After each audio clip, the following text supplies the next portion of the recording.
मजदल शम्स हमले से जुड़ी एक तस्वीर सामने आई है। आईडीएफ ने नई तस्वीर जारी की है। ईरान के रॉकेट से हमले का आरोप है इजराइल का। आईडीएफ का सबूत जारी कर यह दावा किया गया है कि किस तरीके से ईरान के मिसाइल का इसमें इस्तेमाल किया गया, और उसके लिए ये देखिए आईडीएफ ने नई तस्वीरें जारी की है।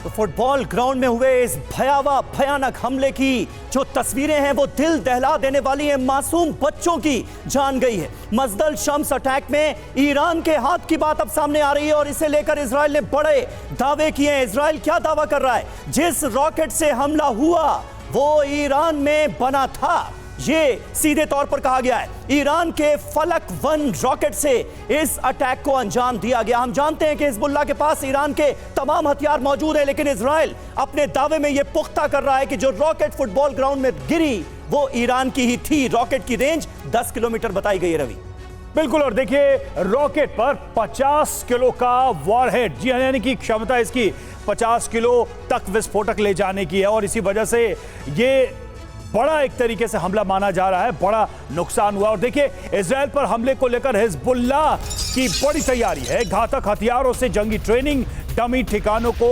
निशाना बनाया गया है। तो अभी से ही ये तस्वीरें बता रही है कि किस तरीके की तैयारी चल रही है। तो कुल मिलाकर मिडिल ईस्ट में महायुद्ध की चिंगारी भड़क रही है। लेबनान पर इजरायली हमले के बाद हिजबुल्लाह भी बौखलाया हुआ है। हिजबुल्लाह के एमपी ने भी इजराइल को धमकी दी है। वो क्या कह रहे हैं? हिजबुल्लाह ने इजराइल को बड़ी धमकी दी है। कहा है लेबनान से युद्ध छेड़ने पर इजराइल पूरी तरह से खत्म कर दिया जाएगा। लेबनान के साथ जंग इजराइल का अंत साबित होगी, ये कहा है हिजबुल्लाह के एमपी ने।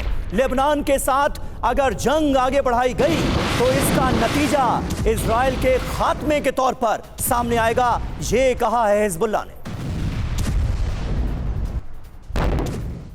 तो बड़े पलटवार की तैयारी में हिजबुल्लाह है और इजरायली सीमा पर हजारों मिलिशिया लड़ाके तैनात हैं। टीवी9 पर हिजबुल्लाह का एक्सक्लूसिव प्लान, जी हां, किस तरह से बॉर्डर पर इस वक्त मिलिशिया लड़ाकों को तैनात किया गया है। एक बड़ी तैयारी हिजबुल्लाह की तरफ से भी की जा रही है। हथियारों के साथ जो ट्रेनिंग का वीडियो आया है वो भी ये बता रहा है कि अपनी तरफ से हिजबुल्लाह कोई कमी नहीं छोड़ना चाहता अगर ये युद्ध आगे बढ़ता है।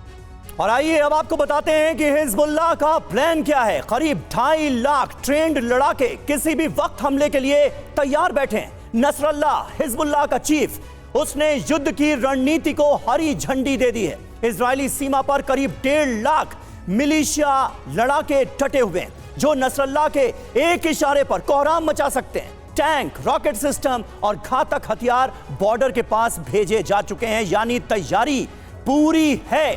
बड़े हमले की प्लानिंग अंजाम दी जा चुकी है। ट्रेन लड़ाके मैदान में उतारे जा चुके हैं इजराइल पर बड़े हमलों को अंजाम देने के लिए। रवि, बिल्कुल, मनीष झा हमारे साथ हमारे सहयोगी जुड़े हुए हैं। मनीष, एक बहुत महत्वपूर्ण सवाल ये है कि हिजबुल्लाह की तैयारी इतनी है, और जैसा कि सुमित भी बता रहे थे कि ये पुराना हिजबुल्लाह नहीं है, मॉडर्नाइज हो चुका है। तो ऐसे में अगर कोई सीधी जंग होती भी है तो ये कितनी लंबी खिंच सकती है हिजबुल्लाह के स्ट्रेंथ, उसकी प्रिपरेशन और उसके इरादों को देखते हुए?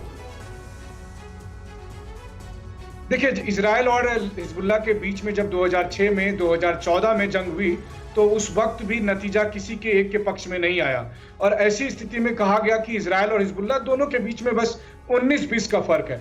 सच बात यह है कि आज की तारीख में हिजबुल्लाह एक मिड साइज आर्मी है, और इस बात ये मानते हैं। यही वजह है कि आप देखिए कि मजदल शम्स के बाद भी उस तरह का रिएक्शन इजराइल का नहीं है जैसा इजराइल हमास के खिलाफ करता है या इजराइल ने हुती के खिलाफ यमन में अटैक करके किया।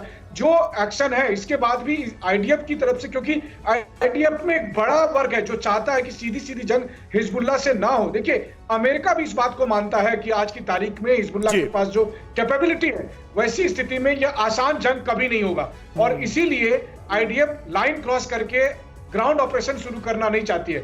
इजराइल की सरकार ने नेतन्याहू को कहा है कि आप जो डिसीजन लेंगे, बिल्कुल, बहुत स्टेप बाय स्टेप हम भी देख रहे हैं कि सीधे एक बड़े जंग का ऐलान नहीं किया गया है इजराइल की तरफ से इस बार। और लौटेंगे आपके पास, और देखिए हिज्ब के हमलों को लेकर उत्तरी इजराइल की सुरक्षा बढ़ी है। उत्तरी इजराइल के इलाकों में डिफेंस सिस्टम तैनात किए गए हैं। मजदल शम्स में मोर्चे पर आयरन डोम और बेत हिलाल और गैलिली में भी डिफेंस सिस्टम तैनात किया गया है। अंदाजा पूरा है कि रॉकेट की बारिश होगी और ऐसे में आयरन डोम पर इजरायल की बड़ी निर्भरता।